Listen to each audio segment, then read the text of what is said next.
কোথাও ঘুরতে গেলে সব সময় আমার দেরি হবে, সেটা আর নতুন কি। গতকালকে গিয়েছিলাম সুবর্ণগ্রাম, আর গতকালকের ভিডিওটা কিন্তু আমি আজকে পোস্ট করছি। গতকালকে অনেক ক্লান্ত ছিলাম, বাসায় আসতে আসতেও রাত অনেকটা হয়েছিল, তাই আর তেমন কোনো ভিডিও আপলোড করিনি। ওয়াসির বাবা রাতের বেলায় আমাকে বলে রেখেছিল সকাল সকাল যাতে আমি রেডি হয়ে থাকি। যাই হোক, সকালবেলা অনেকটা দেরি হয়েছে, 10টায় ঘুম থেকে উঠেছি, বাসা থেকে বের হতে 11টা 11:30 এমন আর কি। তারপর একটা সিএনজি নিয়ে চলে গেলাম। আমাদের বাসা থেকে এতটাও দূরে না, খুব কাছাকাছি আর কি, আধা ঘন্টা সময় লেগেছিল। সবার প্রথমে টিকিট কাটতে হবে, তাই ওয়াসির বাবা চলে গেল টিকিট কাটতে। আসসালামু আলাইকুম ভিউয়ার্স, কেমন আছেন সবাই? আলহামদুলিল্লাহ, আমরাও ভালো আছি। প্রতিদিনের মতো সারাদিনের একটি ব্লগ শেয়ার করব, আশা করছি পুরো ভিডিওটির সাথেই থাকবেন। এখানে দুজনের জন্য 2টা টিকিট কাটা হয়েছে, আর প্রতিটি টিকিটের মূল্য ছিল 300 টাকা করে। ওয়াসির বয়স যেহেতু 3 বছরের নিচে, তাই ফ্রি ছিল, আর 10 বছরের নিচে যারা আছে তাদের টিকিট মূল্য হচ্ছে 200 টাকা করে। যাই হোক, এখানে প্রথমে ঢুকতে বাচ্চাদের রাইডস ছিল, ওয়াসি সেখানে উঠবে তাই নিয়ে গেলাম আর কি। অনেক বাচ্চারা সেখানে খেলছিল, আর ওকে একা ছাড়তে আমার ভয় লাগে। পার্কে ঢুকেই তো ও ছুটাছুটি শুরু করেছে, আমাদের কাছেই থাকছে না।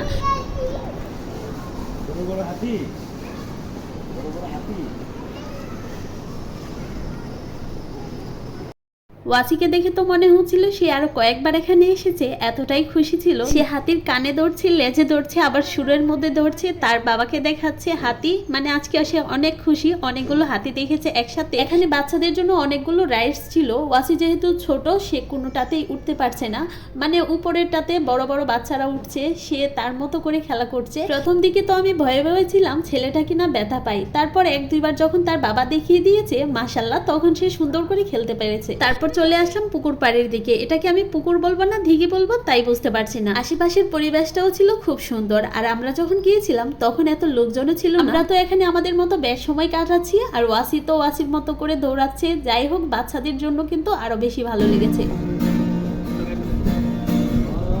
এখানে কয়েকজন ভাইয়া খুব সুন্দর করে গান গাচ্ছে, আর আমরা চলে গেলাম আরো সামনের দিকে। পার্কের মধ্যে এসে ওয়াসি একবারও বলেনি আম্মু তোমার কোলে উঠবো, আব্বু তোমার কোলে উঠবো, মানে এরকমটা সে একবারও বলেনি। আজকে সে এতটাই খুশি ছিল যে আমাদের কোলে উঠতেও ভুলে গেছে। ও ওর মতো খেলা করছে। কিছুটা হাঁটার পর একটু বিশ্রাম নেওয়ার জন্য গাছের ছায়ায় বসেছি, আর এখানে ওয়াসি কিন্তু গাছের পাতা নিয়ে পানির মধ্যে সুন্দর ভাসিয়ে দিচ্ছে, আর তার ভিতরে তার গেঞ্জিটাও চেঞ্জ করে দিয়েছিলাম, প্রচুর ঘেমেছে ছেলেটা। এখন চলে আসলাম দুপুরের খাবার খাওয়ার জন্য, আর এখানকার খাবারের সিস্টেমটা আমার কাছে খুব ভালো লেগেছে। দুজনের পছন্দ মতো এখানে খাবার অর্ডার করা হয়েছে, ওয়াসির জন্য খাবার ছিল। আমরা প্রথম দিকে পুরো এরিয়াটা ঘুরে এসেছিলাম, তারপর আবার ট্রেনে করে যাচ্ছি। পার্কে যাওয়ার পর থেকে সে একবারও আমাদের কাছে আসেনি, আর এখন হচ্ছে ছেলেটা অনেকটাই ক্লান্ত হয়ে গেছে। আমরা যখন গিয়েছিলাম তখন এই রাইডস গুলো বন্ধ ছিল, দেখতেই কতটা ভয়ঙ্কর লাগছে তাই না। বাসায় চলে আসবো, আসার পথে ওয়াসি আবারও চলে গেল বেবি রাইডসে। সে আর কিছুক্ষণ খেলবে, খেলার পর তারপর আসবে আর কি।